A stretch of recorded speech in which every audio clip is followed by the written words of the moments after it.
This entire military is one cohesive, dedicated force. And the threats to our nations, they don't sleep. They're watching our every move.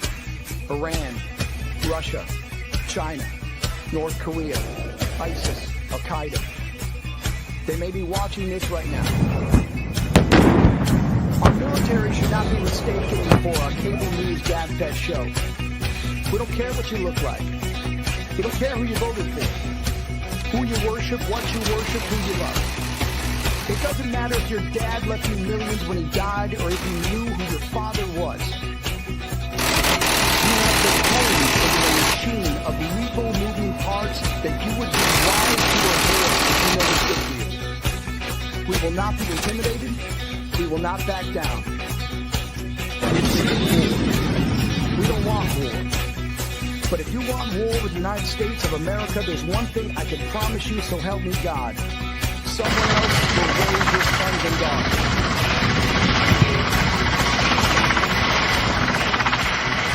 Military Broadcast Radio, the station that's giving veterans a voice. Find us on the web at mbradio.us. Welcome, Quack. Opinions expressed in this program are those of the speakers and do not necessarily reflect the views or positions of any entities they represent. Welcome to Veteran Talk with Magic Mike, where what's important to you is important to us. Let's talk. I'm your host, Magic Mike, and today we're diving deep into something close to my heart. How sharing your story and getting behind the mic can be a powerful form of rehabilitation. Whether you're fresh out of service, years into civilian life. 20 years. It's been 20 years since we saw each other in Iraq. And he looks older in person. Now, we're not all poets or motivational speakers, but you'd be amazed at how therapeutic it can be just to talk. One thing I've learned is that every story has value. Doesn't matter if you were on the front lines or behind a desk. Your experience is worth sharing. And trust me, somebody out there needs to hear it. Broadcasting gives us a way to say, hey, this is who I am, and this is what I've been through. It bridges gaps, builds community, and creates new purpose.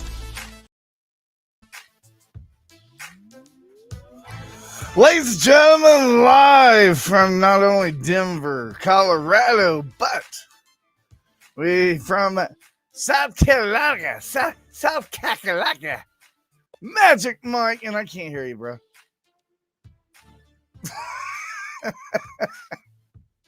But that's okay. We got the music grooving. We got a great show today. Oh, yeah. Oh, yeah. Magic Mike's getting over a little bit of a sickness, and he's in charge of the VFW right now. So, no rest for the wicked. No rest for the wicked. And we have... He's supposed to be here today.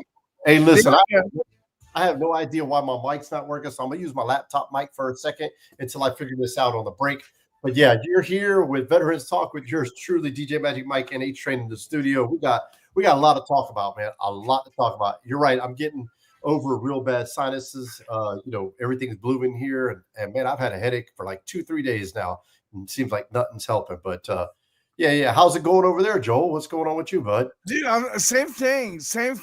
You know, you was talking about how you had like a damn headache and stuff. A headache, and you know,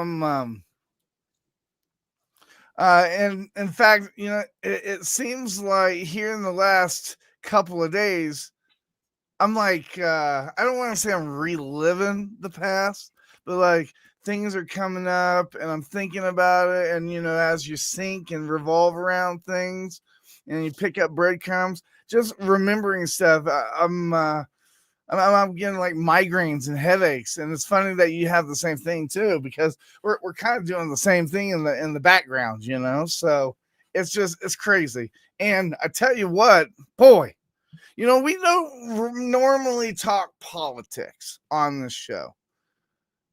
That I do know. But we're going to have Maverick on here pretty soon. Hey, MJ. MJ's like, get out of you guys' head. So we're gonna have Maverick. He's gonna be our guest today, and one of the topics that I want to talk about. It's not really politics. It's more like I just have a question. I asked this with MJ on the H Train show that was on earlier, and the question is everybody's up in arms about us talking about changing out people, changing out the Federal Reserve, people freaking out about changing the Crackle Barrel sign. I mean, let's face it. I believe that whole Crackle Barrel thing was a huge publicity stunt to kind of make them relevant. Because I guarantee you right now, like, people are going there, they're eating there, they're doing stuff because they had that sense that Kalala laugh, Maverick politics balance. Exactly. So it's interesting to find out exactly what's going to happen with Crackle Barrel, because I tell you, Mike, when it comes to this Federal Reserve, and Trump wants to fire them, and everybody's all up in a roar. You guys want term limits for Senate. You guys want term limits for Congress. You want the VA to be better. You can't make things better until you get rid of shit. You have to get rid of what's there to clean it up. It's just like, that's a good point. You got a good point. You can't, the only certain thing is change, and if you got continued pushback from that, I talk about it at the VFW. I'm the commander of the VFW, and they're so used to being in their little niche and everything like that. And I get so much pushback from them when I say, hey, we need to make change. Otherwise, this is not going to be a VFW anymore, right? You might as well close your doors. You get pushback because they're so used to a certain way. Well, the only thing that's guaranteed in life is change. We should know that, right? So you're absolutely right. You're absolutely right. Listen, I want to touch base on something. So yeah, it's not only Cracker Barrel, it's Disney, but listen, Budweiser. Listen, you guys know Budweiser took a hit, right? And they were like, we're going to go ahead and try this with the Mulvaney thing. And everybody was like, no, bro, are you serious right now? Like, listen, if you're gay, if you're transsexual, transbi, whatever it is, you out there, listen, God bless you. What you do behind your bedroom's door is your business, just like what I do behind mine is mine, right? You do you, boo, I do me, right? If you want to listen, we can go play tennis together, and afterwards you want to go suck somebody's dick, that's your business. Go ahead and do that. I'm gonna drink the beer. But listen, this is the thing, right? Is they didn't think that through. Like, who is our target audience, right? Have you ever seen a transvestite or transgender or whatever drinking a Bud Light once in a blue moon? Like, who really drinks Bud Light?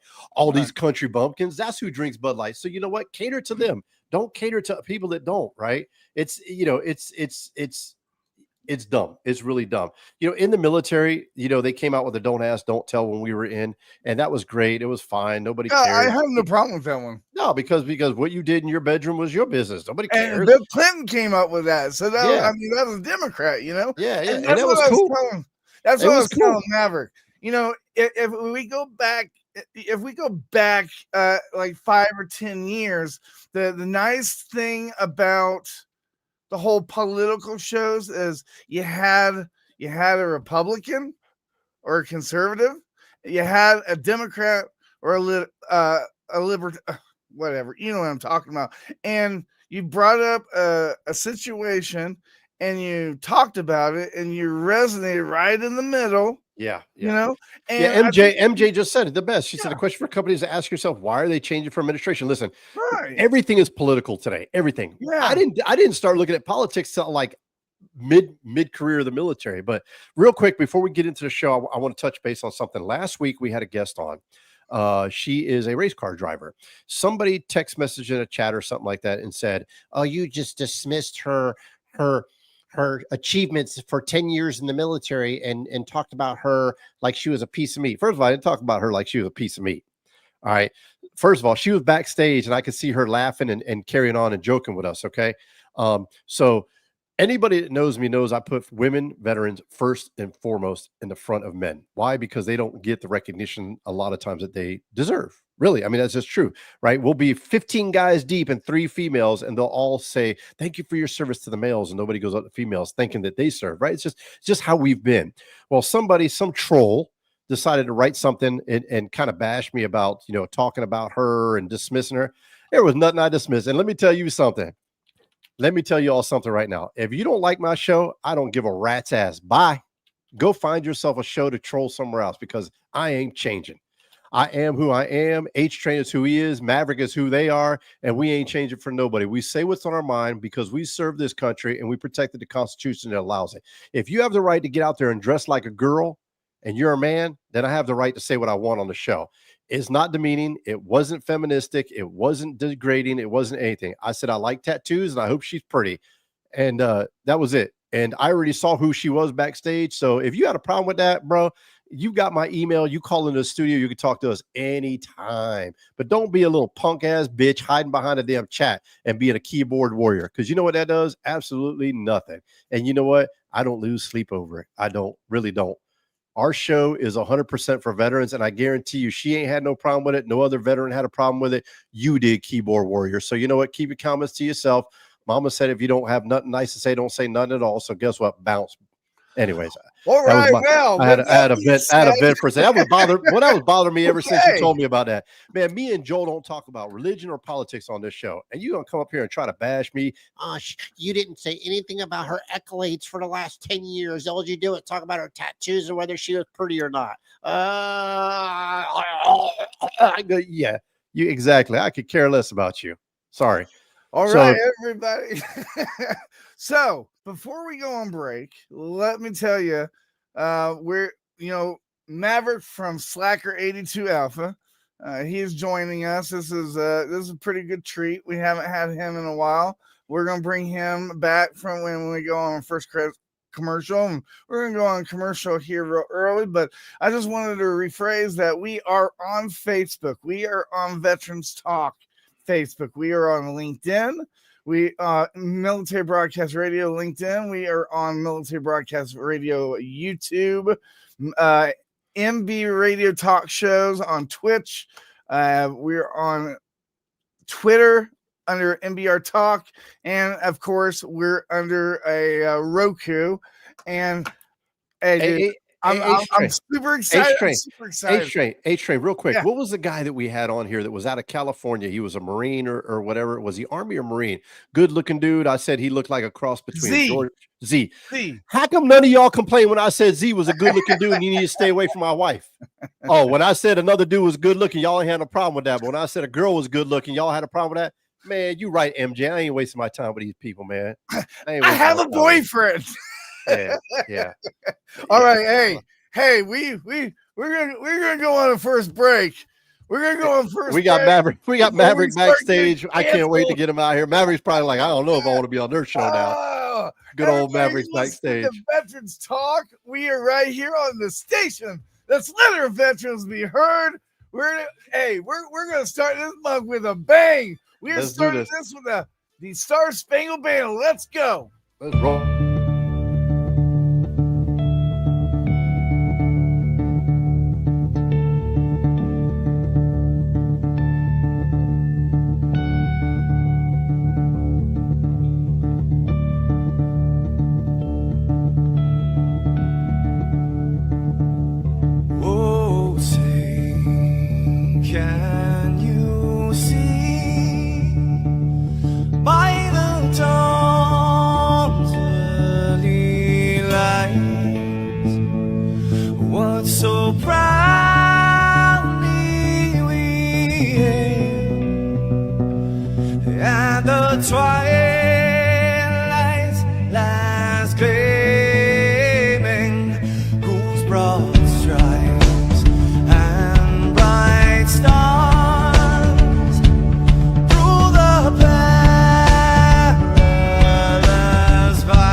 station where our veterans' voices are heard. MBR Talk.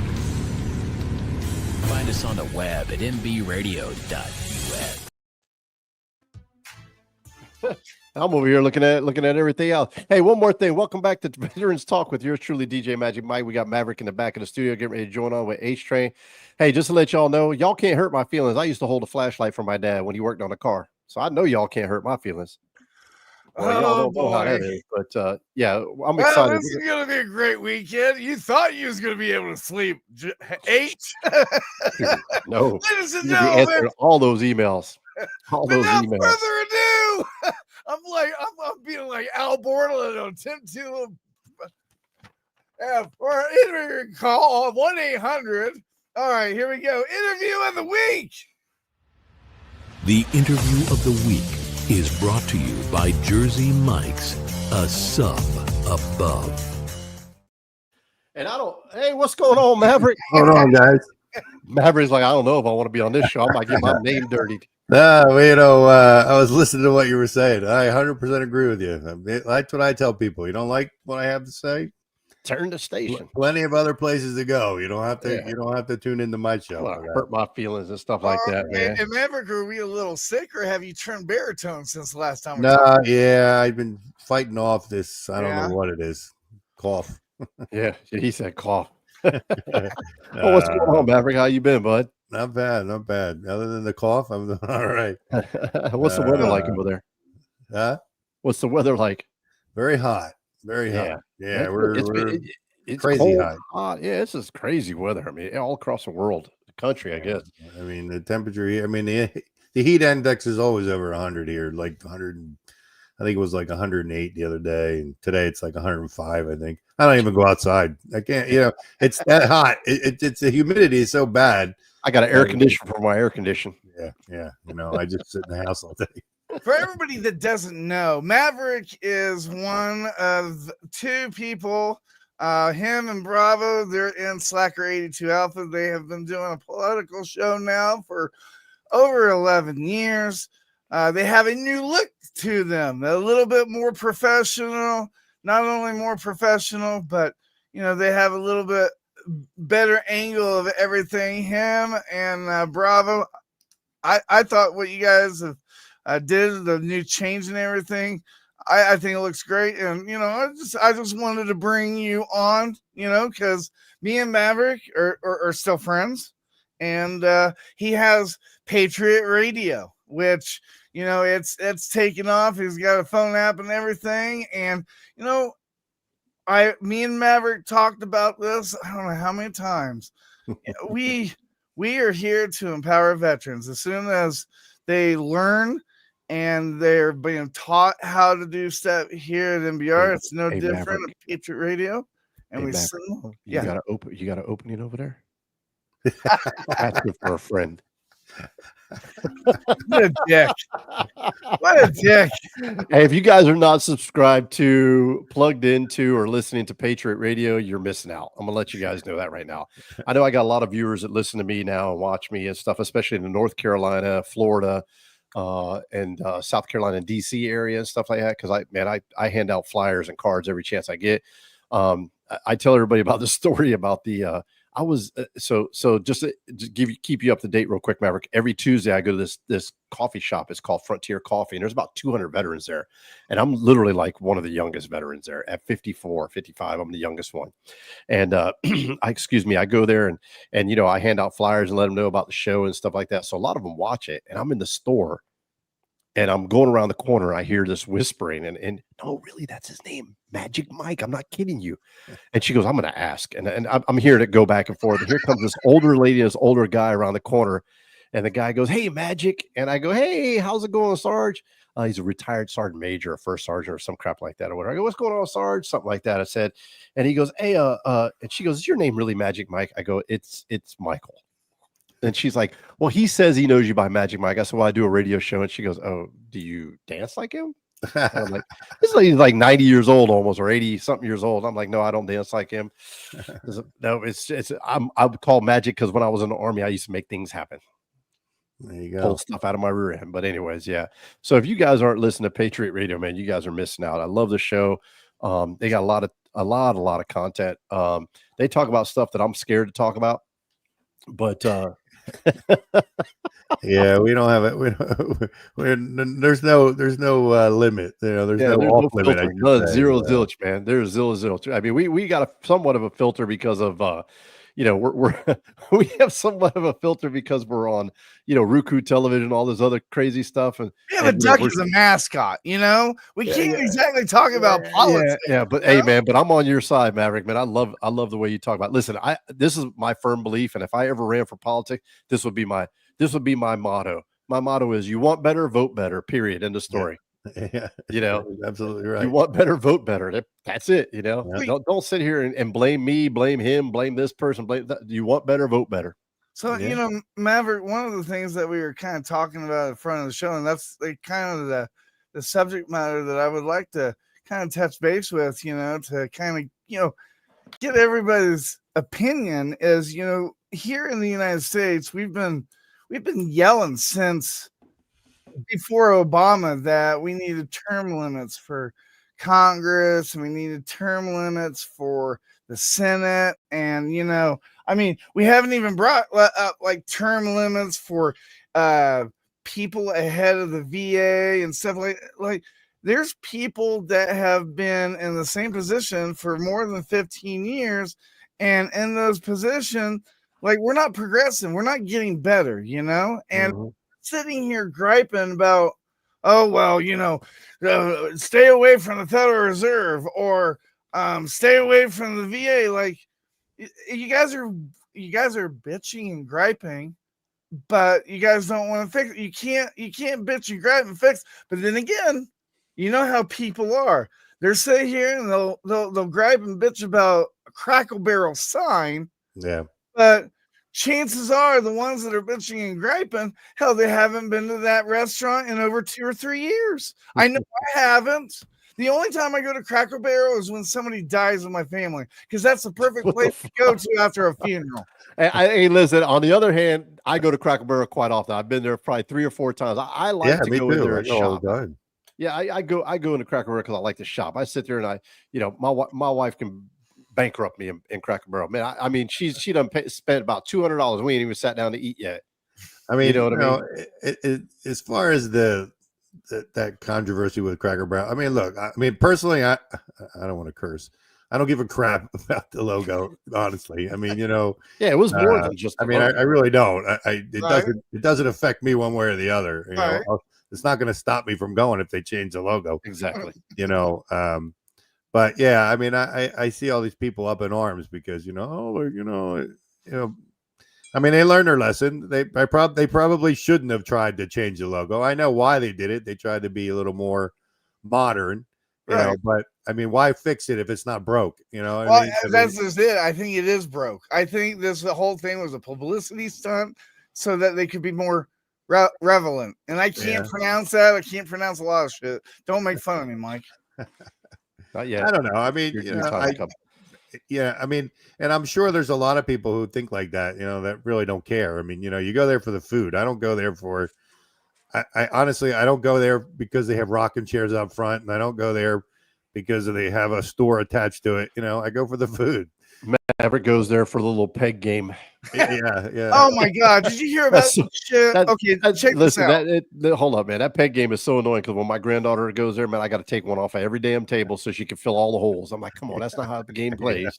So after they approve this, turning the world back to to round instead of flat with the whole Crackle Barrel sign, the creator of the peg game did a TikTok, and she announced that, before you go back to Cracker Barrel, just know that, for the longest time they were, they were the merchants of this peg game, and they would deliver this and all this stuff. And now she was griping about not only the writing, they wanted to rewrite like the change that's on, the pig game thing, from like moron to egg morons or something, that's not so, hurtful or whatever.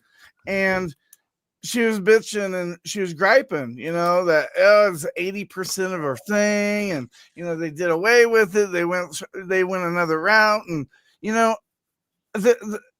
I'm just gonna say this: I'm all about tradition. I'm all about loyalty. I'm all about heritage. Okay, but the only thing that constantly changes and that you can't, there's just nothing you can do, and that's money. It's inflation. I would love to, those little ducks that we hand out, I would love to give those to every single person that we do. But what people don't understand is each of those ducks, they're like $2. That shit adds up. And if they're just bringing up, oh, well, this is how much it is cost for us to make this peg game. Well, that might be, but we can get the same damn thing for. Hey, Maverick, have you ever looked at somebody and just went, ow, my brain hurts. My brain's hurting, man. I don't know how we got on a tangent about the peg game and the ducks, but yeah. No, I got you. No, I got you. I like you said, Maverick. It's like, it's my brother. He's not a homophobe or anything like that, but he just doesn't agree with that lifestyle. But he's a Bud Light drinker. And when Mulvaney took over Bud Light and stuff, he was like, I'm still drinking. That's my drink. That's my beer. Yeah. You know what I mean? And that dude spends freaking a 24 pack every day. You know what I mean? So it's like, some people it upsets and something. So I'll share. I'll turn around. My mother-in-law's from Canada. She was recently here visiting from Canada. And she made a stupid comment. Well, she made a comment. I can't say stupid because she might be watching the show. But she made a comment. She made a comment and she said, "Oh, the one thing that Trump has done for our country has brought us all together." How do you figure that? And she said, well, because of the terrorists now, we're sticking together like Canadians. And, we go to the grocery store and we'll see some really good, juicy strawberries from like Florida. And they're like, $1.99. And then the Canadian strawberries are like $3.85. And we'll buy the Canadian because we're strong together. Listen, stop whatever you putting in that bowl and smoking. Stop it. Because it ain't doing you no good. Listen, last time I checked, hold on a minute. Let me look at my counter. Ain't nothing in my cabinet come from Canada. Not even my maple syrup. My maple syrup's from Vermont. Thank you very much. Close to Canada, but not Canada. So, I mean, it's just listen, here's the reality of it. And I'll tell everybody like this. Unless you're a billionaire, unless you're a millionaire, you're probably not listening to my show if you are. But if you are listening to my show and you're a billionaire or millionaire, please donate a little bit to me and Maverick. H-Train will give you a cut. But just Maverick and I need a little bit. So if you're a billionaire, millionaire. That's the Elon, Mike. Yeah. But unless you're a billionaire or a millionaire, I mean, be realistic. Am I right, Maverick? You really ain't worried about politics too damn much. Really not. Yeah. I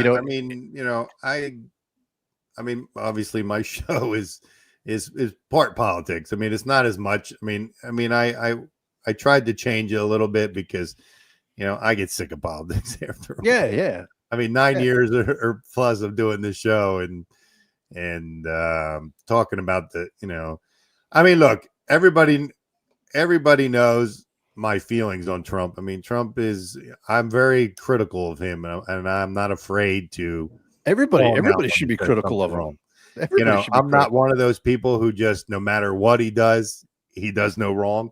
I can't live like that. And I catch a lot of heat. Why though? I don't understand that. Why would you catch heat? Listen, when he started out talking, Maverick, you and I both know that we were like, yeah, we talk about that at the water cooler. Yeah. And then he kept running his mouth. And you're like, yeah, I didn't say that. Yeah. I didn't say, I'm not on band with that. Yeah. Hey, listen, Mexicans are the ones that built my house. I love all y'all motherfuckers out there. I'm just letting y'all know. Shit. Look, if we want to get into the immigration thing, I mean, honestly, I'm behind them 100% with that. Yeah. Everybody, you came here illegal. I'm sorry. You need to go back. Illegal, go back absolutely. Right, legal though, if they got a documentation or a right to work, man. Because I just tried caulking my house the other day. And you know what my wife told me? My wife said, "Don't ever caulk again." I told you I had a caulk. I didn't tell you I could caulk. Yeah. Big difference. I just, for me, it's it's a no-brainer. I mean, illegal's illegal. I mean, I don't care how you put a spin on it. Everybody, oh, well, and I always got into arguments with people about, well, what about the people who've been here for 20 plus years and, they're still, did they come here illegal? Yeah. Okay. Well, they're still illegal. Yeah, right. I mean, I just, I guess because we went through the process of bringing my mother-in-law here from Dominican Republic, and we had to jump through all the hoops and pay all the money and do all that stuff, and we still didn't get her here before she passed. I mean, it's a process that's ridiculous. They turned her down twice. I contacted and I asked why. Oh, well, because she doesn't have any ties to the country, to her country. And now, mind you, she was born and raised in the Dominican Republic. Right. All her family's in the Dominican Republic. All her kids are in the Dominican Republic. But yet, the 89-year-old woman doesn't have any ties to the country. They kept denying her. And I said, you guys are the most ridiculous thing I've ever heard. I said, you can't have any more ties. What more ties do you need? I mean, but it's just, so I'm a little, I guess that probably makes me a little more jaded when it comes to immigration. Look, if you don't come here the right way, you need to go and come back and try it the other way. Go back to wherever you came from. I don't care. And again, like I was saying, I got off that. I was saying about the people telling me, what about the people who've been here 20 years? For me, it's all the same. Look, all I look at is you've been here for 20 years. You didn't get caught. You still came here illegal. Nobody invited you. Doesn't change the fact you're illegal. Yeah, I mean, you still, Trump said he's only going to take the criminals. Well, if we look at it, he is. Anybody who's here illegal, you're a criminal. You've committed a crime. There's no other way to call it. I mean, but. Yeah, so I catch a lot for that too. I mean, I catch a lot for a lot of things that I say, but but I'm one of those people who, I got to say what I got to call it as I see it. Well, here's something, Maverick. I want to ask you. So, when President Biden won the election over Trump in 2020, 2021, 22? Yeah, 2020. 21. And I was at a gas station in Texas and QT, and I walked up to a guy that was wearing a hat that said Biden on there. And I said, Biden Harris. And I said, oh, congratulations. He goes, what do you mean? And I said, your president won. He goes, oh, you didn't vote for him? I go, no. I said, who I voted for is irrelevant. I said, but your president obviously run. Congratulations. And he just went on a dark path with me, about that. How ignorant could I possibly even vote for somebody other than Biden? And I told him straight up, I said, look, I met Biden. Biden had me sitting out in the hot sun for over an hour and 20 minutes at Arlington Cemetery while he sat in his air-conditioned car. And we couldn't get in our cars or anything. We had to sit there and wait for his motor escort to leave after he gave a mediocre speech at Arlington Cemetery on Memorial Day. I said, so, I didn't think he was a great president. I didn't think he was a great politician. So, no, I didn't vote for him. I did vote for Obama. I said the first term. I said, but, I'm not consistent. I vote for whoever I think, whoever I think is going to be the best president. But when we continued down this conversation, I told him, I says, but I want to let you know something. I served in the military. And me personally, I hate this back and forth about, oh, do you see what this red man's doing or this orange man's doing? Do you see what this old man did? Oh, Biden could barely walk, or Trump, he's a tyrant or whatever. I could care less what they're going to do. I care less about what they did in their past. I want to know what they're going to do for me. Right. What are you going to do for this country? Exactly. This pointing and pointing. It's just like when Ronald Reagan took the question when he was running against Mondale, and they said, Mr. President, some people are concerned about age being an issue in this presidential race. He said, well, I'm going to stop you right there. He said, I will not let you come here and exploit my opponent and his inexperience on running. And he made a joke about it, right? And he was right, though. He was right. I mean, Mondale laughed about it. He laughed about it. He was right. It's when are we going to stop this pointing the finger and he did this and he shed and I don't give a rat's. Listen, if you think you can come here and run this country, because listen, I run a VFW post. And trust me, if this is any inclination of what the big leagues are, I do not want to be in politics and I do not want to be president of the United States. I tell you what, I have enough trying to run this stupid little VFW post. I mean, it's a hassle. Everything that goes wrong, it's my fault. Everything that goes right, it's somebody else's, So I'm tired of the pointing the fingers, and I just wish people would just come down to it and say, hey, listen, I don't care that he's a Democrat. I don't care that he's Republican. He's got his things and views. His views are this XYZ. These are my views, right? PDQ. And I think my views would benefit the country. And this is why. And I want to hear that. I don't want to hear no more of this name blaming and he did this and he was in bed with this. He was in bed with that. Shoot, there's some shady people I slept with. I'm pretty sure I ain't getting to heaven because of that. But I could care less about these, what they did in their past or who they slept with or whatever they did or whatever. I don't care. I just want to, can they run the country? Can you run it? And what are you going to do for me? Because right now I don't see the Fed moving the needle at all. And I need to buy a house. Mm-hmm. Yeah. I mean, that's the only way you're going to change things is getting new people in there. And that's what I'm saying. Well, and you got to go back to your question about term limits. I agree. I mean, but we've been talking about that forever. I mean, yeah. But the only way it's going to get done is Congress isn't going to change that. So it has to be that change has to come from Congress, and they're not going to change it because it's going to screw them. I mean, they got a good thing lose money. I mean, look, if you become a congressman, I think a junior congressman makes like $100+ a year starting. And then all you got to be in your position for 1 year, I think it is, and then you're good for the rest of your life. You get paid, So if you decide you don't want to be a congressman anymore, you're locked in. You get your nice pension and stuff like that. I mean, so I mean they got a good thing. I mean, these guys. That's why all these they're. You see these guys with like Pelosi, I got Pelosi and all these other ones who have so much money, and everybody's like, oh, where'd they get that? I mean, they make a lot of money. They sold their soul. They sell their souls. I mean, my opinion is this. I think what happens is when you decide to be a congressman or a senator, and the first day they take you in and they say, look, we have all this, all this can be yours. They put it all out there and tell them, look, all you got to do is this, all you got to do is agree with this and that. And if they tell you we want you to sign something, you do it, or whatever. And I think that's what happens. I think, but I think that's what happens with the presidency too. I mean, I think they start out, I was all for Donald Trump in his first round. He was an outsider, basically, he was coming in from the outside. He wasn't a politician. And that was the good thing about him. He was saying all the right things, all the things that we wanted to hear, all the things that we were thinking he was saying. And then the second term, I think it's different. I don't think he did it. And I know I'm probably going to catch heat for this, but I'm going to say, I don't think he took this job because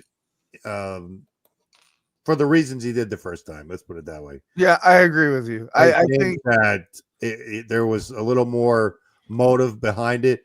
I think he was facing there was a lot of things, a lot of charges and stuff that were going against him. And the only way to get out of those was, honestly, is to be president, because then you can't be touched for another 4 years. I need to run for president, man. I mean, look, don't get me wrong. I mean, you got to be an idiot to look at him and say he hasn't done anything good. Right. Right. Because, I mean, like I said, the first term, I believe 100% it was for love of country. I still believe that he loves the country and he's trying to do the things. But, this stuff where they're going after different people because they wronged them and all that stuff, I hate watching all that happen. Because I think we accuse the Democrats of using, the DOJ for our own personal gain and, and to go after people, oh, they went after Trump because, this and that. But now he's doing the same thing. He's turned the tables. Right. He's going after everybody that wronged them. Yeah. Who didn't agree with him, who went against them. That's who, and I was afraid that was what was going to happen. I figured the first couple months or whatever, he was kind of hands off. Yeah, right. Excuse me. And then now it's kind of open the door, Pandora's box. Yeah. And that's what I was afraid was going to happen, is that, he was going to get in and it wasn't going to be focus on the things you need to. It was going to be revenge in the beginning, and try to go after everybody that wronged them. And that's basically what he's doing. Although we've seen no arrest or anything, that's the other thing, is that people, you keep hearing people tell me, oh, it's coming. You hear like the tariffs, and you hear all these other guys that are saying, oh, we got connections and they're saying that it's coming. I don't want to hear that it's coming. I'm sick of hearing that. Right. Oh, we just got to be patient. We got to wait. Right. Because we heard that the first 4 years Trump was in office, that arrests are coming. We're going to arrest people. We have all the evidence. We got all the evidence that they cheated. We got all the evidence of this and that. And that's all we need. And we're going to take everybody down. And now we're hearing the same thing again, and then, I don't know if you want to get into the Epstein crap, but that's another thing. But you're exactly right. Like I was telling somebody yesterday, I'm tired of hearing about the tariffs. Oh, we're making so much money, blah, blah, blah, blah, blah, blah. We don't know if we're making any money or not. I mean, he can say whatever he wants. We don't know. The American people don't know if we're making I haven't money felt anything. All we know is that the gas prices are still high. The food prices keep going up. Mm-hmm. I mean, and I know people say, oh, well, but you got to give it time. But I don't know. I mean, yeah, I give him props when he does something good, but when it's bad, I'm the first one that'll tell you that I'll speak against him, because I just, you wanted to be in that position. You wanted to be president. Well, you got to take everything that goes with it. The good and the bad. But again, I mean, I get a lot of heat because I'm so critical on him, because I get told, well, you're not a Republican, you're a liberal, you're a Democrat, you're this and that, because I don't support him on 100% of everything that he does. But I'm never going to support him 100% everything he does, because he doesn't do he's not perfect. Well, there's he's not, right. What was the last president that was perfect that we supported 100%? There is none. Just say that 5 times. Statistically, we have never had 100% from any of our presidents, right? They've all made mistakes. Reagan with the Iran-Contra affair, you name it. Everybody says one of the greatest presidents of the world, John F. Kennedy. Oh my God, he was sleeping with Marilyn Monroe. She was sneaking in and out of the White House. So, I mean, and you're right. And I think Maverick, by you saying that, opens up a whole new world to a lot of people, because you're absolutely right. You don't have to agree with everything somebody do, just like Obama. When I voted for Obama, I was like, man, he's going to bring our country together. It's going to be a different. I wish my parents were still alive to see this, so on and so forth. And the first couple months or whatever it was, I was like, okay, we're doing good. We're doing good. And then, I was like, well, not everything. And it's the same thing. Not every president. There's no way you could say every president is doing the perfect job or the great job or whatever be it. Is he doing a better job than the previous administration? Absolutely. But there's a key word there. It's administration. Yeah. Right. And that's where you get your win, is from the administration, and it's who you are. Now, he hasn't done a lot of firing like he did the first time around. Remember, first time around, he had like 15 different chiefs of staff. He had like fired this guy, he thought he was on The Apprentice or whatever the hell it was, but he's not doing that. But again, I think he's got a good team together. I'm getting ready myself to write a letter to Pete Hegseth, our Secretary of Defense, because I got a letter from the Department of the Army. And this is the way the letter started out. The letter started out with, President Trump cannot answer every letter. I understand you wrote President Trump's office and they referred to us.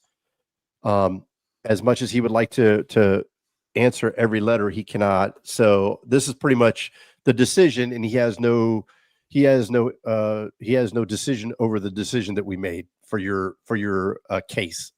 And I'm, for the Army. And basically what I'm trying to get an award for a soldier that I think not only deserves it, but he earned it. And they sat there and they just blew it out of the water and made it a political issue by the first couple sentences of that actual letter was, and I mean, tell me if this isn't political. It says, "Dear specialist, blah, blah, blah. We are in receipt of your letter addressed to the President Trump. As much as he would like to, President Trump cannot reply personally to every communication he receives. Therefore, he has asked the department and agency of the federal government to reply on his behalf to those instances where they have special knowledge or authority under law. For this reason, your correspondence was forwarded to my agency. First and foremost, thank you for your honorable service to our country, blah, blah. However, we cannot, based upon a review of your previous provided documents, we remain unable to verify your entitlement to this award." You know what? You could have said, we reviewed it. You brought up new information. They did not have to put in there that Trump told them to. You know what I mean? I find it very political. There was no reason for them to say anything about Trump, because I wrote a letter to Trump's office saying, hey, this soldier deserves this. I was in Iraq with him. I know for a fact he deserves this. I got the same award he got or should have got. You know, they dropped the ball. Let's get it done. And they're sitting there. So, you know, I've enlisted now lawyers that I know, and I've enlisted I'm sending it to Secretary of the military, Secretary of Defense, because it should have never had that in there. And it's just, why do we get political on things like that? Just look at it and just do it. Just sign off on it. But anyway, that was my rant. I just ranted. Maverick's never going to let me on his show. Maverick's never going to let me on his show. But yeah, I totally get where you're at. You know, it's like, you know, we vote on somebody, and this is my thing. I tell people this all the time. If you don't like the president, don't go out there and protest. Don't go out there and shake your hand and fist and say down with him. Don't go out there and act stupid, burning flags. We got 4 years. Vote in 4 years. Vote them out. Yeah. Vote. That's your constitutional right. You know, when I was in Iraq, I had a young soldier said, do you really believe in this war? And I said, I'm going to tell you my answer. My answer is simple. I'm a non-commissioned officer in the United States Army. I took an oath to defend the Constitution against all enemies, foreign and domestic, and the commander that is above me. Now, the commander happens to be the commander-in-chief, happens to be the president of the United States, which my friends, neighbors, and the people I protect this Constitution for voted for. Now, whether I wanted him to be president or not is irrelevant. I am fighting for that Constitution of the United States that says he is the man and he told me what to do and I'm going to do it, period. End of story. If that was Obama, Biden, if that was freaking Hillary Clinton, it didn't matter, right? It was the Constitution that allows you to vote for who you think should be in the presidency. And all I'm doing is answering those orders and following those orders that he or she gives me. That's it, period. End of story. So basically the basic answer is that I could care less who's in office. So long I get my paycheck, I'm following the orders of the commander. He happens to be the commander at that time. Yeah. You know, so that's just, anyway, that was I'm going to be quiet now. Magic Mike, are we going to extend today? Yeah, we can extend, man. We can Okay, extend. all right. Maverick's had 2 words the whole time. I've been talking the whole time. You've been talking the whole time. I mean, like I was saying, I mean, you have to be you would have to be an idiot to say you can't. I mean, I don't care how much you like the guy or don't like him. I mean, he's done some good, you know, and you can't deny that. You know, people like to try, but you know, but he's doing, you know, the things that he's doing. Yes, they seem controversial, and you know, and this and that. But I mean, if you break it down and you look at it, you know, he's doing it for, you know, for the country. I mean, you know, you know, and I'm okay with that. You know, it's not always going to be, you know, something that 100% you agree with, like the troops in DC. Look, I mean, if DC's a shithole, then they should be there and they should be cleaning it up. And I agree with sending them to these other cities that he's planning on doing. I mean, Chicago, they're begging for him to send the troops there, you know, to clean that city up. I mean, exactly. I mean, and it's just and unfortunately, it's a lot of blue states that, you know, these cities are out of control, and they need to, you know, and the governors and the mayors aren't doing nothing to keep them under control. So, you know, I mean, whatever has to be done, you know, it's not always pretty, and it's not always going to be. But yeah, I mean, if you got to have, I mean, if it comes down to the safety of the cities, and it's unfortunate that the mayors and the governors of these cities don't care enough about the people to clean it up. No, I agree with you. The city, real quick before we take a break, the city I live in, I live just outside the city. I live in the country, but I was talking to 2 police officers today, and it's a great city. It's in a beautiful old city. I mean, it is really a cool city. And he said, we don't have enough police officers. He said, I wish the National Guard would help us patrol. He goes, I literally hate my job. And I said, why is that? He goes, I go from call to call to call to call to call to call. And it's, I mean, it's, you know, they have nothing but work to do.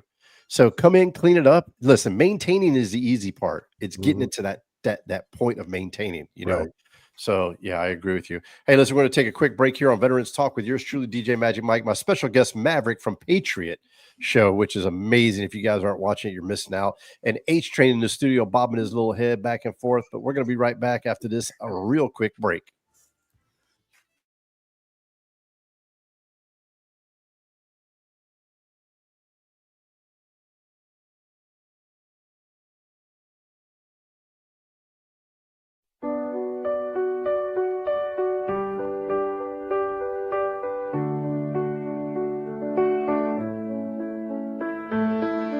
Whatever happened to the brave young soldier? He was a good friend of mine. They say as he died, he never once cried, lying with his brothers there by his side. At 19 years old, he was sent off to war, not really sure what he was fighting for. So he fights for what's behind him and his brothers beside him. Together they'll weather the storm. 9 long months later and he's still alive. Fought several long battles you shouldn't have survived. Then the IED exploded as the ambush unfolded. He laid there bleeding as his brothers all died. Whatever happened to the brave young soldier? He was a good friend of mine. They say as he died, he never once cried, lying with his brothers there by his side.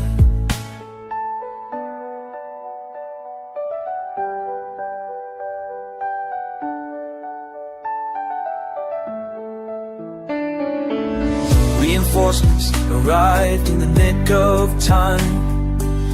Old Doc had found him and called in the nightline. He awoke in the hospital, they patched all the holes. Too bad they couldn't fix the ones in his soul. 16 years later he locks all the doors, unable to find anything worth living for. His family has left him, he feels society rejects him. With a bottle and a pistol, he falls to the floor. Whatever happened to the brave old veteran? He was a good friend of mine. They say as he died, he sat there and cried, with only his memory sitting there by his side. Brothers and sisters, we can't lose this war. Have we forgotten what the hell we fought for? Pick up the phone, don't knock on the door.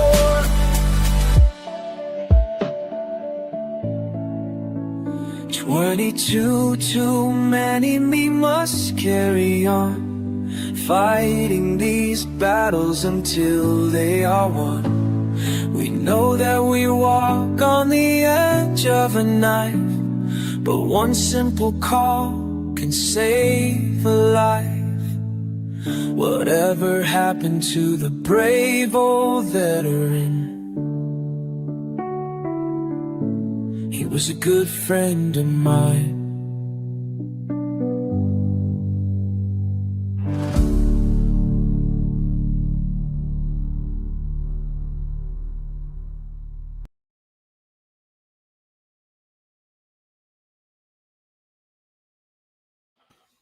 And we're back here with yours truly, Magic Mike, and we got our special guest, Maverick, on Veterans Talk. HJ had to come back. Boy, he was slid in there like home plate, bro. What is going on, man? Yeah, sorry about that. I'm a little late. Hey, H, man, what happened to the hair? Yeah, I was kind of enjoying the hair. You used to have some hair on your head. What happened? I'll grow it back. Don't worry. Oh, okay. I'll grow it back. It only takes a couple days. It only takes a couple look days. look at the mustache, you know? Yeah, listen, I'm trying to get that beard right there, man, that he's got, Maverick's got going on, man. This is like 2 years right here. This is like this is from November of last year. That's what happens when you don't, Yeah, I wish I had that beard. I got this PG-13. True. Man, I had that beard right there. I might be marketable. So what else is going on your show? What do you got going on this week in your show, Matt? Yeah, you said you was kind of doing some other stuff other than we just I mean, we just pretty much, it's like a grab bag, you know what I mean? It's like whatever we feel like talking about, whatever comes up. I mean, we had a good interview with just a couple of weeks ago. I guess it's like 2 weeks ago now. We had General Flynn on our show. I met him. He's pretty chill dude. Yeah. I met him in Miami when we went to. We did it was called. It was the Reawaken America tour, and he was there, and we did our show from there. It was cool. We met him, a lot of people. See, Joel, it took me a year to get him on the road. I can meet people like that too, Joel. Go ahead, Maverick. Sorry. Yeah, no. It took me a good year to get him on the show. He's a busy guy. Yeah. And then they told me, "Oh, can I do 30 minutes?" I was like, "All right, I'll take whatever I can get." Yeah, then he ended up staying for an hour. So wow. Yeah, so it was good. I mean, he had a lot of good things to say. I mean, he's a true patriot. I mean, yeah, he did dirty though. I'll tell you. Yeah, he did.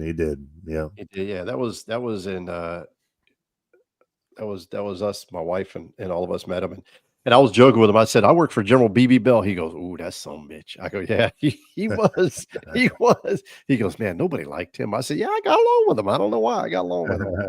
But yeah, General B.B. Bell, good old 4-star General B.B. Bell. But yeah, General Flynn's a true patriot. And like, when you meet people like that served our country and love our country, and then they get wrapped up in the politics, it's sad. It really is, because a lot of them do get wrapped up in it. It's just like Colin Powell. When Colin Powell was before he became Secretary of State, they thought he was going to run for president. They thought he was a shoo-in to be the first black president, right? And he said, I think he said towards the end of his political career as Secretary of Defense, he said, or Secretary of State, was he Secretary of State? Defense Secretary of State. He said the reason I never ran was because I didn't want to put my family through that. He said, my wife suffers. I think his wife was suffers from like anxiety or disorder or something like that. And he didn't want to. They made a movie about it, actually. Yeah, he just didn't want to put her out there, and that's very noble, very honorable. Yeah, I mean, it's understandable. I mean, when you run, they dig up everything on you. Mm-hmm. That's probably why I could never run for anything. Yeah, exactly. I want to keep things where they're laying already. So yeah, absolutely. That's pretty cool. You were in Miami. How'd you like that's my stomping ground. That's where I'm from, Miami. How'd you like Miami? Yeah, we were at Trump's place in Doral. Okay, yeah, that's where the show was. Grew up right down the road from there. That place, we used to actually go shooting out there back in the day. There was nothing out there. So yeah, the Turnpike was the dead man zone. Anything west of the Turnpike or north, southeast, west of the Turnpike was shooting. You could shoot out there. That was all Everglades out there. But yeah, nice. Well, here's a fun fact. When I was a kid, my dad would play golf at back then it was called Doral Golf Course, and before Trump bought it out, and I'd go out there and I would caddy for him, because every Tuesday at 10 o'clock when they played, they would all have to stop because the Concorde would fly into Miami International Airport, and it flew right over the thing. So it's kind of cool. You remember what the Concorde looked like, and if you heard that, it was a sonic boom and all that crap. And it was pretty cool. But I grew up there. That was my old stomping grounds. Oh, okay. My old stomping grounds. Yeah. And he took it over. Matter of fact, when right before he bought it, a bunch of Wounded Warriors were for the Cadillac Classic, and we got to hang out with all the players. I got to meet Tiger Woods and all that, and he it was kind of crazy because he flew his helicopter right there, landed, and came up, and we were all staying. There was probably about 40 of us there, and he invited us all in, and he said, anything you want in the shop you can buy, it's all paid for.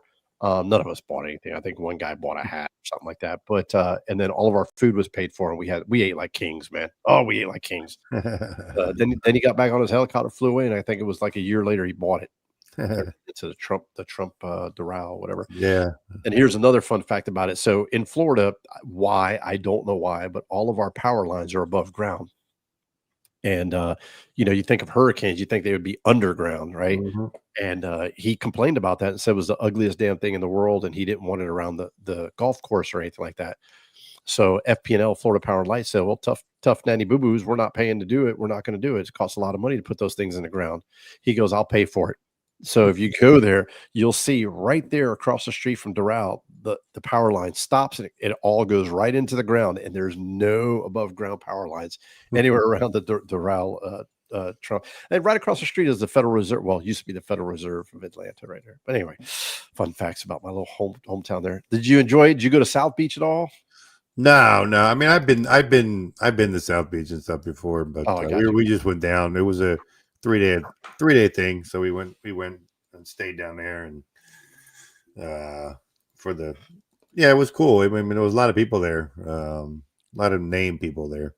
Yeah. So we got to interview some there and made a lot of connections. So that's how I got hooked up. I mean, I met General Flynn, and then he gave us his information, and then it just took a while to get. I mean, I've been back and forth with his assistant for, like I said, it took me a little over a year to get him.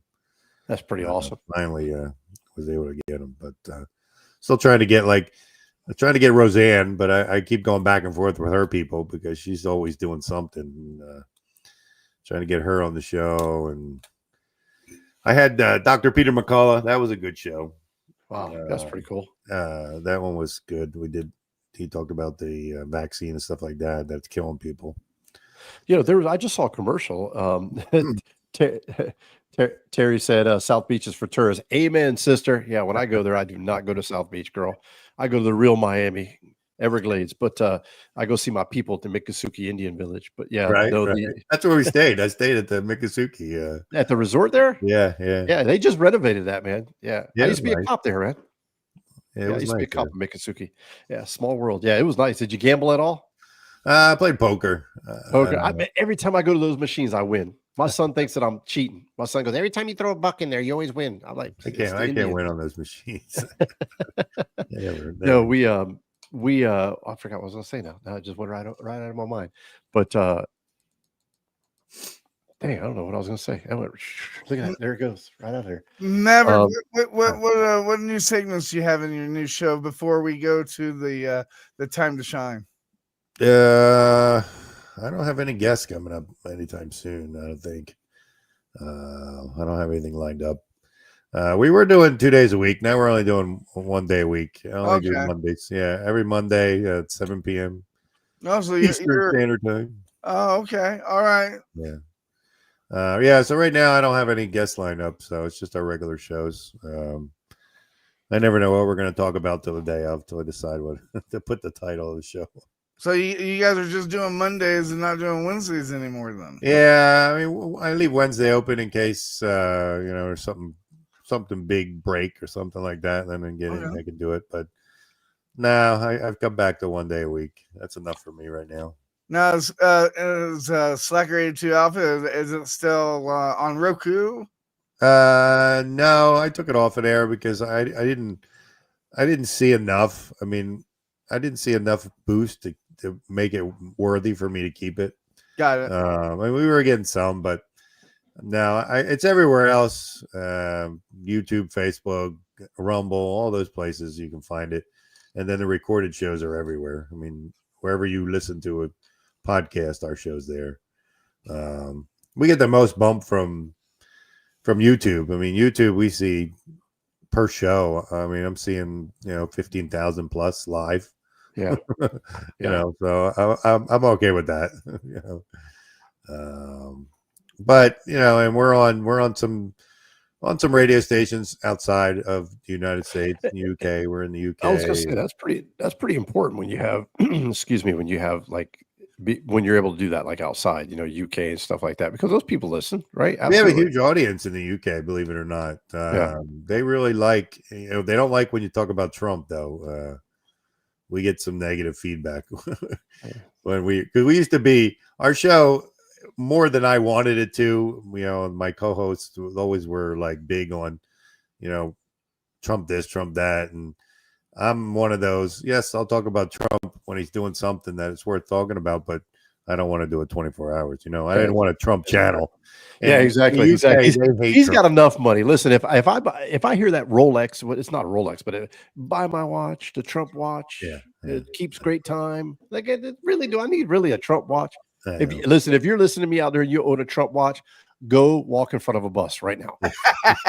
And the Trump sneakers. I mean, I agree with you. He's got enough money. Walk in front of a bus. I don't know why he's pushing all this other crap. You mean, Mike, you're not doing the Trump phone service? No, here's something though. Here's something, Maverick. Don't judge me. Here's something. The other day I was cleaning out my closet and literally cleaning out my closet. And I came across 2 ties that I have. One is a black silk tie, beautiful tie, and the other one is a gray and pink or gray and blue or something like that. It's real pretty silk ties. And because I'm 6'3", I'm really tall. I've got a long body. I found them at where did I find them at? I found them at TJ Maxx. I think they were at TJ Maxx many years ago. We're talking about 2009. I bought them, and they're both Trump ties, Donald Trump ties, signature ties. Yeah. People don't know he's like, had a lot of things over the years. I mean, a lot of them don't work out, but yeah, right. He's had a lot of stuff that he's pushed. That's through too the funny. years. That is too funny. But yeah, I mean, I worked for him in Atlantic City years ago when I worked in the casino industry. I worked for him at the Trump Plaza. I mean, back then, I mean, you saw him once in a while. You didn't see him a lot, but yeah. I listen. I everybody knows that I have his picture on the wall. I got to meet him. I got to have a 15-second conversation with him. It was more like 3 minutes, but and he was the most humble, nicest guy. We didn't talk politics or anything like that. He said, "Thank you for your service. You're here for a reason." Wounded Warrior Program is a great organization. I mean, we just talked very briefly about different things. I think I had a Wounded Warrior pin on. That's why he talked about that. He thanked my wife was a Gold Star family member. Her late husband was killed in the military. We just talk and stuff like that. And then he got on stage and was talking, and I was like, that's not the motherfucker we met backstage. Yeah. That is not him. I mean, he was up there talking about stuff that I was just like, I've heard this before.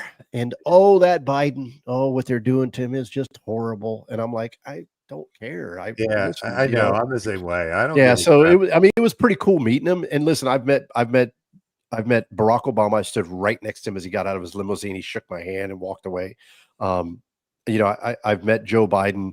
I've met Hillary Clinton, Bill Clinton. I've met George Bush. The only one I didn't meet that I always wanted to meet was Ronald Reagan, but I'll meet him one day in heaven. But but I met a lot of them, and I don't care if you voted for them or not. It's really kind of like cool that you could say you met a sitting president or a president. You know what I mean? And for me, that was what it was about.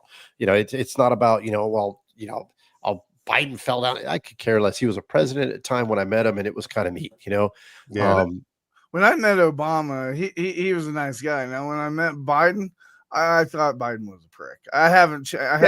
He was very, very cold. He was very cold. Yeah. He was just kind of, my son Bo. It was all about his son Bo and everything like that. Is in Iraq or Afghanistan, I think it was at the time. My son's there too, and all of you that are sitting here in front of me injured at Walter Reed really mean nothing because Bo's there and he could come back home injured. So it was like, yeah, whatever.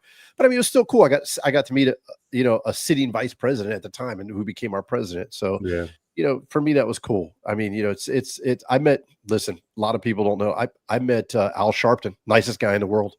He was the super nicest guy in the world. He sat there.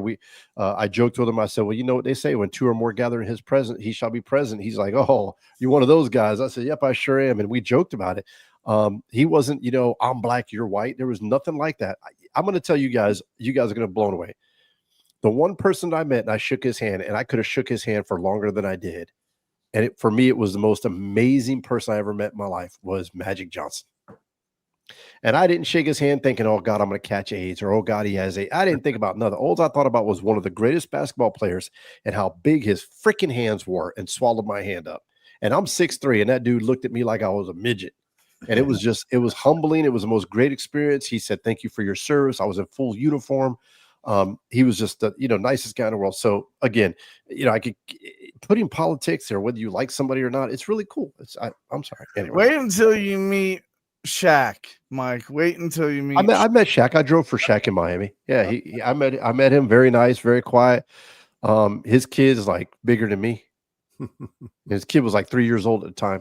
Yeah, Shaq, and I didn't like his wife though. His wife was like, and I was like, oh, whatever. They always got one of them.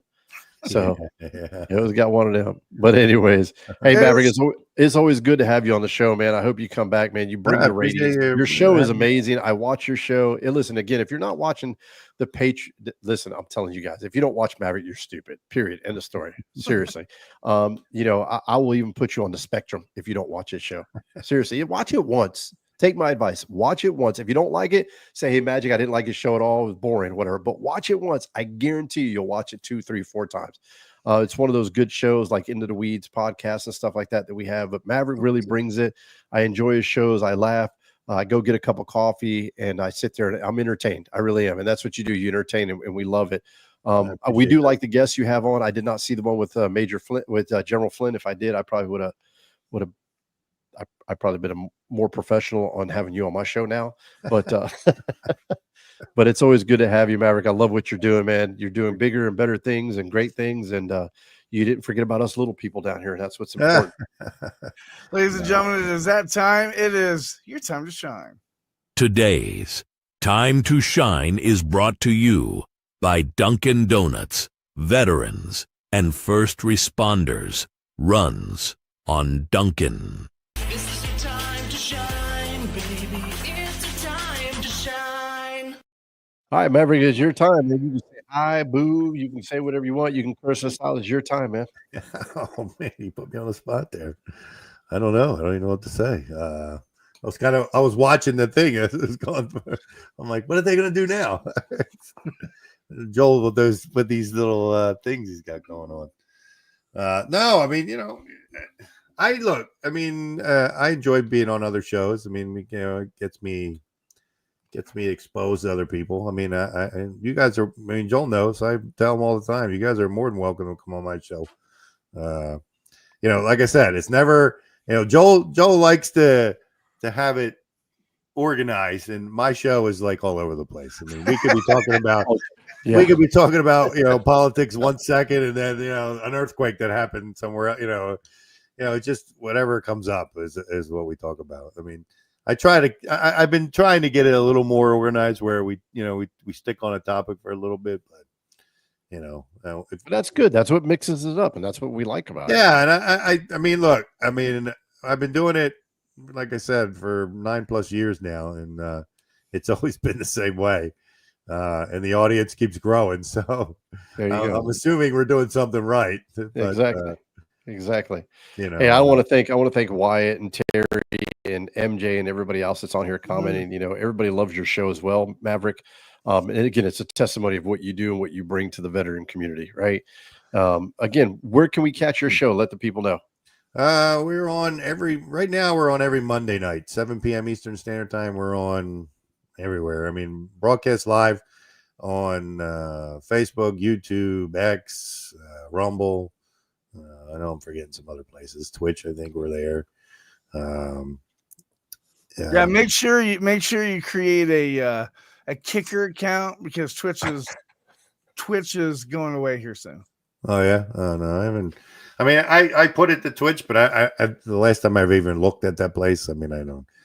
I mean, I just throw it out there live everywhere and hope that it, people watch it somewhere, And like I said, we're on the 3 stations in the UK, which, I mean, we were on, I think at one point it was like 25 different stations, but it got this to be such a hassle. I got it, because you have to, you have the ones that you're live on and then the other ones you're recorded on. And it's just got to be a real pain. We took a break. After the election, I took a break for a little while. I took like a 2-month break. I just had enough. I didn't want to hear anything about politics or election or any of that crap for a while. And now here we are spinning back up. Here we are back again. Yeah, I kept getting, people were emailing me, when are you going to bring the show back? And I'm like, I'm thinking to myself, really, I really don't want to bring it back. I'm just like, I'm happy just not doing anything. But now that I'm doing it again, I just, those of you who watch the show, I used to have a co-host, Goose. It used to be Maverick and Goose, but Goose and I had say no more. Everybody already knows what happened to Goose. Yeah, yeah. Everybody knows in the end, Goose died. Well, that's what happened. We just parted ways for, let's say, we didn't agree on the way the show should go, and so he parted ways. And I wish him well, whatever he's doing. Hey, Goose, if you're watching this, man, we love you. We know what happened to you. We've all watched it over and over. We all watched Maverick 1 and Maverick 2, 1 and 2. We know what happened to Goose, and we wish you well. And we man, Goose, why'd you bail on us, man? Why'd you hit that canopy like that? But yeah. Yeah, No, man, I got Bravo. Bravo 1 sits in with me. You got good company. Bravo 1's good people. Yeah. No, he's always for a good, he always makes for a good show. Joe will tell you. I love him. He comes up with some good stuff, some wild stuff. I remember he's gonna be here today, got... but he couldn't from the time period he was working, so he couldn't be here. I remember the time the guy came up and said that the guy had Down syndrome. Oh, about Goose? Yeah. Goose had a unique following. I mean, some people hated him. They either loved him or they hated him. And after he left, it even proved more that there was a lot more that hated him, because I had to. I mean, people were coming in the chat room, and I had to delete a lot of stuff because it was just. It's a little ridiculous. He wasn't that bad. We've been friends for a long time, so it made it even more difficult. He's been with me for almost the whole 9 years that I was doing the show. He was next to me.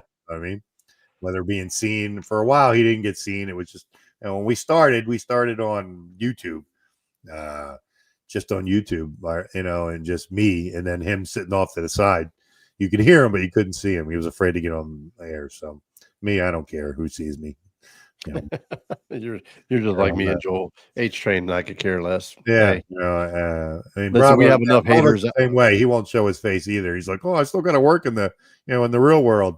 I'm like, I don't care. You don't want to show your face? He put some other picture up there. But yeah, so we started small. We started on YouTube and then just messing around, and then we moved to. I think we went to. I forget what. Doing our we started a podcast on I don't know, one of those places that banned us.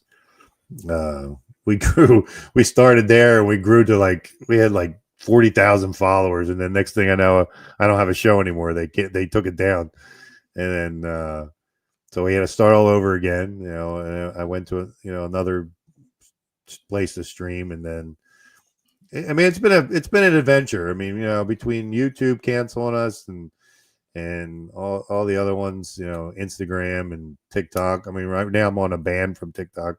I can't do any lives. I got banned from TikTok for streaming live or to go on live while I was driving my car with a hands-free device. And I was I had it over here and I was just driving, talking, and somebody went, "Oh, dangerous," whatever it was. I go, "Really? But you got people over here freaking riding skateboards backwards, going down a freaking slalom? Come on now." Yeah. Really, TikTok? TikTok is just, it's so ridiculous. I would mid-show, they'd be hitting me with warnings for different things. And I'm like, really? But Joel knows, I don't care. So yeah, I'm banned from there. I can't do any lives, but I think over there we have 25,000 followers. I don't have a big following over there, but, and I still post things there. So, and we gain followers every day, even though I'm not broadcasting live over there. But it's been an adventure. We've been shut down. I'm on my 6th YouTube channel. They just, for whatever reason, decide to take you down after a while. They warn you, they give you strikes for stupid stuff. But it's just, it's the censorship you got to go through. Everywhere does it. The only one I found that doesn't really bother you is Rumble. Rumble doesn't seem to bother you, no matter what when I had the Dr. McCullough one and we were talking about the vaccine and everything that's going on with that and how to make people, I thought for sure that one, out of all the shows, I was nervous about that one because I thought, man, I'm going to lose all these places. All these places are going to shut me down. Not one person, not even YouTube. Hey, that's what I wanted to talk about a minute ago when I said I forgot. The vaccine. I'm seeing commercials now for residual effects of the vaccine, and also the other thing is that now there's a company now that they're giving you COVID can have, if you've ever had COVID, there's lasting side effects of the actual virus. Oh, yeah. And they're like, and you know, it causes this, it causes that, and so on and so forth. And you got to take like vitamin supplements now that they're asking, you know, or some kind of a supplement or I don't know, medicine or something to take, you know, to combat that and stuff. I'm like, whew. I mean, I know people in my family who've had the vaccine and who are now dealing with issues, you know, brain issues and stuff like that. I mean, our mayor of our hometown got the vaccine, had a massive heart attack that night and died. His wife got the vaccine, suffered an embolism, and was hospitalized. She's still around. Another person I know got the vaccine and wound up in a coma. Yeah, it's a real thing. I mean, they've covered it pretty well. But I mean, if those who want to listen to our show with Dr. McCullough, I mean, you would really enjoy that. Just go anywhere. I mean, you can find it on Spotify and iTunes, anywhere that you can listen to a podcast is there. We did a great interview with him. I mean, I learned a lot just listening, you know, with that guy on the show. I mean, they covered it up. I mean, they were, if you don't, you know, I was trying to choose my words carefully for your show, but they practically, they knew what they were doing. It was planned. This vaccine, they knew what the outcomes were going to be, and people are seeing it. I mean, they said it was going to take 5 years before you would start seeing, and we're past the 5 year mark, and you would be surprised at the numbers of people who have died from this vaccine. And just like you were saying, I mean, some people died the same day they got it, and then others, I mean, it's taken a lot longer to show. Now, the people that I know, it took a little longer for these symptoms and things to come out, but now they're dealing with them. I mean, and a lot of it's brain stuff. You know, blood. I'll tell you, my mom, she's had 2 strokes, and she's had the vaccine, and she's got every single booster. I mean, we had to argue with her to get them to stop taking, my mom and dad, to stop taking the vaccines, because they're like, well, the doctor told me I need it. I said, of course the doctor's going to tell you need it. The doctor doesn't give a shit about your health.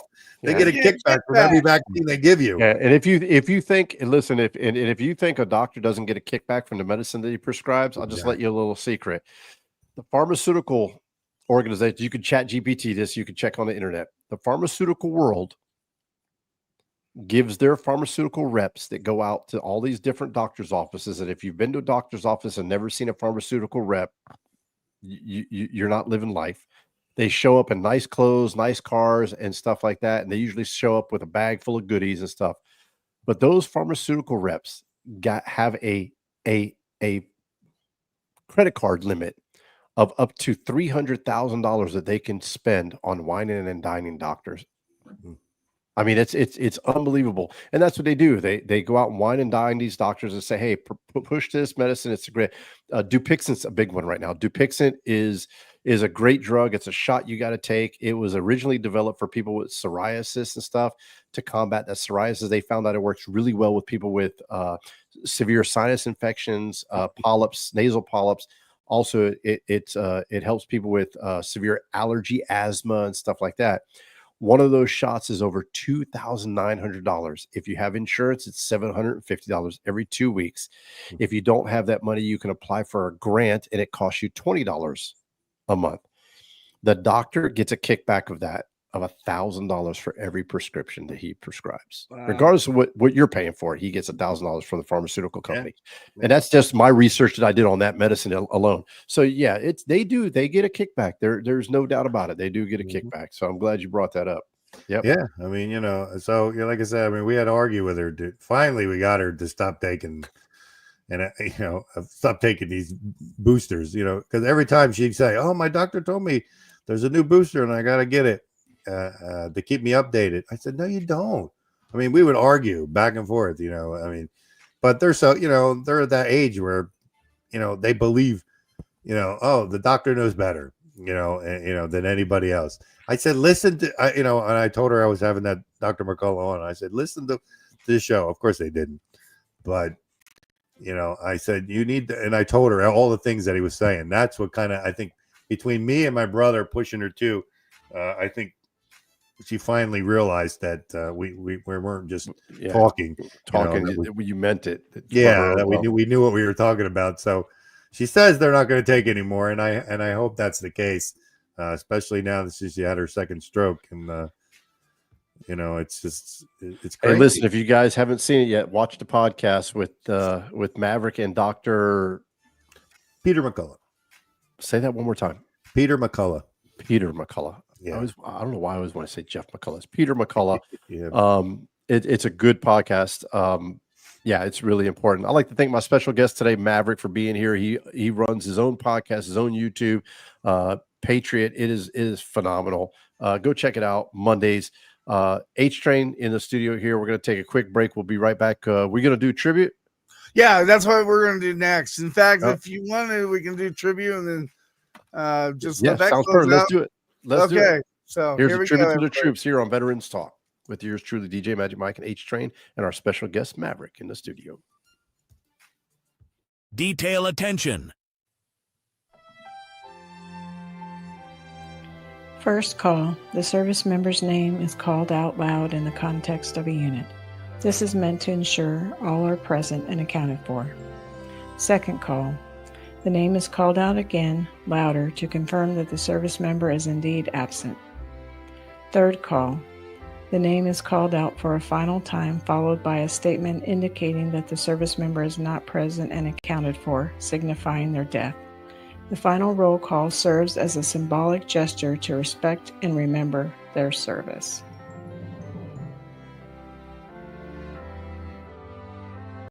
Sir, I don't know how to tell this story. Well, you got to, Joe. You tell the American people what these men did here. You tell them how my troopers died.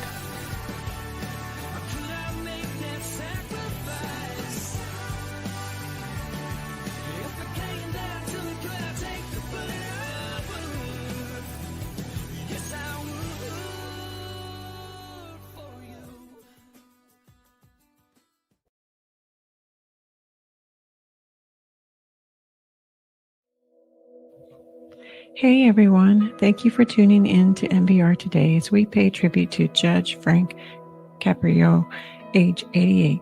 Judge Caprio was born on Federal Hill in Providence, Rhode Island on November 24, 1936, to Italian immigrant parents Antonio and Filomena Caprio. Caprio attended Providence Public Schools while working as a dishwasher and a shoe shiner. He graduated from Central High School, where he won the state title in wrestling in 1953. He joined the Rhode Island Army National Guard, serving from 1954 until 1962 in the 876 Combat Engineer Battalion. He was assigned to Camp Barnum in Narragansett, Rhode Island, and Fort Indiantown Gap in East Hanover Township, Pennsylvania. Caprio earned a bachelor's degree in 1958 from Providence College. In 1962, at age 25, he won an upset victory by defeating the long-serving Providence City Council president. He remained active in politics throughout his life on the local, state, and national level, mentoring and helping candidates and elected officials. After graduating, he began teaching American government at Hope High School in Providence. While teaching at Hope, Caprio attended night school at Suffolk University School of Law in Boston, earning his law degree in 1965. Frank was recommended to serve as judge on the Providence Municipal Court by Mayor Joseph Paulino Jr. in 1985. He served on the bench for 38 years. His courtroom gained global fame through the 4-time Emmy-nominated television show Caught in Providence. The program was the brainchild of his wife Joyce and his brother Joseph. Filming court sessions began in 1992 and proceedings aired on Rhode Island Public Access Cable TV and ABC 6 until 2016, when the program became nationally syndicated on over 200 stations. Judge Caprio's sincere compassion and humanity led him to becoming known as the nicest judge in the world, amassing over 26 million social media followers, more than 10 billion video views. In February 2025, at age 88, he published a best-selling memoir, Compassion in the Courtroom, Life-Changing Stories from America's Nicest Judge. His national publicity tour included sold-out book signings and major media appearances. He also was sought after for speaking engagements at legal and humanitarian events worldwide, including most recently in Italy, United Emirates, Arab Emirates, and as the recipient of Mother Teresa Award for Social Justice in India. In May of 2025, he gave the commencement address at Providence College, earning a standing ovation for his message of leaving the ladder down to help others rise. Judge Frank Caprio died August 20th, 2025, after fighting pancreatic cancer at the age of 88. Judge Caprio leaves his wife of 62 years, Joyce, 5 children, 7 grandchildren, and 2 great-grandchildren, and his brother Joseph. We here at NBR would like to thank you, Judge Frank Caprio, for your service and dedication to our country. You leave a legacy of love and courage. Our prayers are with your family, friends, and those who served alongside you. You are truly missed.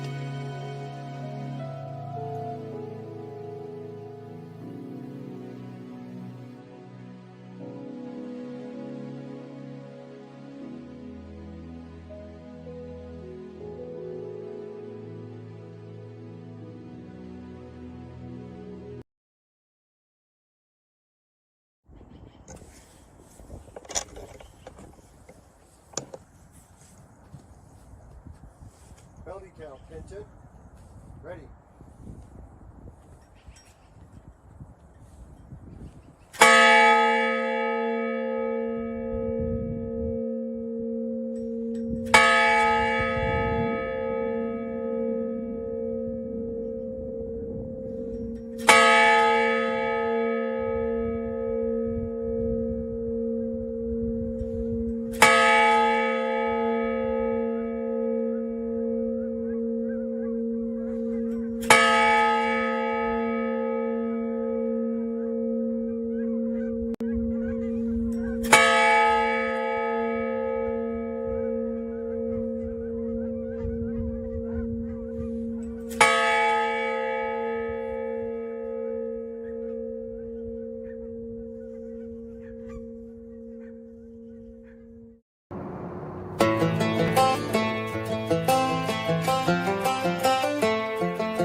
It's the guts and it's the glory. 100 stripes, 100 stories. It's the Pledge of Allegiance on the 4th of July. It's them handwritten letters from home. It's them sleepless nights alone. It's his newborn baby he left with his wife.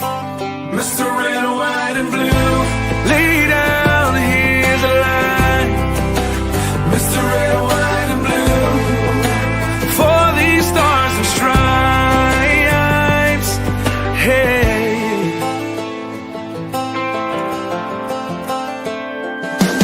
from the fields of Indiana to the swamps of Louisiana, to the golden coast of California, Uncle Sam's the only family he's got. His purple heartbeat won't stop, and his 18th birthday was the day he was born. Mr. Red, White, and Blue, lay down his life. Mr. Red, White, and Blue, for these stars and stripes. Mr. Red, White, and Blue, stand on the front line.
Don't you lie.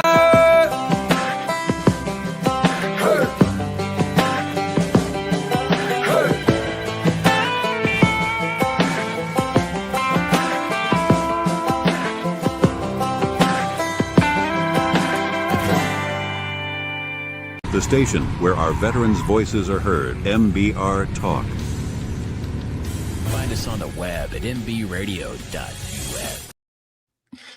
Hey, listen, you're back here at Veterans Talk with yours truly, DJ Magic Mike and H-Train on the radio. Again, thank you so much to my guests, Maverick, and everybody else tuned in for listening to us. And we appreciate all of you guys. If you're not watching this show, please tune into this show. It is Patriot. You will love it. I promise you that. It's probably one of the better shows, honestly. We don't get in trouble for saying that. No, I mean, I appreciate that. Appreciate being here. Hey, Joe, I saw the duck even had your hair. What? The duck was riding a motorcycle. He had the same hair you did. Hell yeah. Oh, yeah. Hey, we got more bumpers coming. Don't you worry. Don't you worry. We got cartoons coming and everything. So we have created a new thing we call adaptive animation. So stick around. It's we finally figured out how to do it, and we're going to teach paraplegics and quadriplegics how to do cartoons. So I'll have to get you to make me a duck with a beard. I like that idea. Yeah. You can totally do that. Hey, everybody, if you're just tuning in now, we're getting ready to end the show. You can check us out every Thursday at 4 p.m. Eastern Standard Time.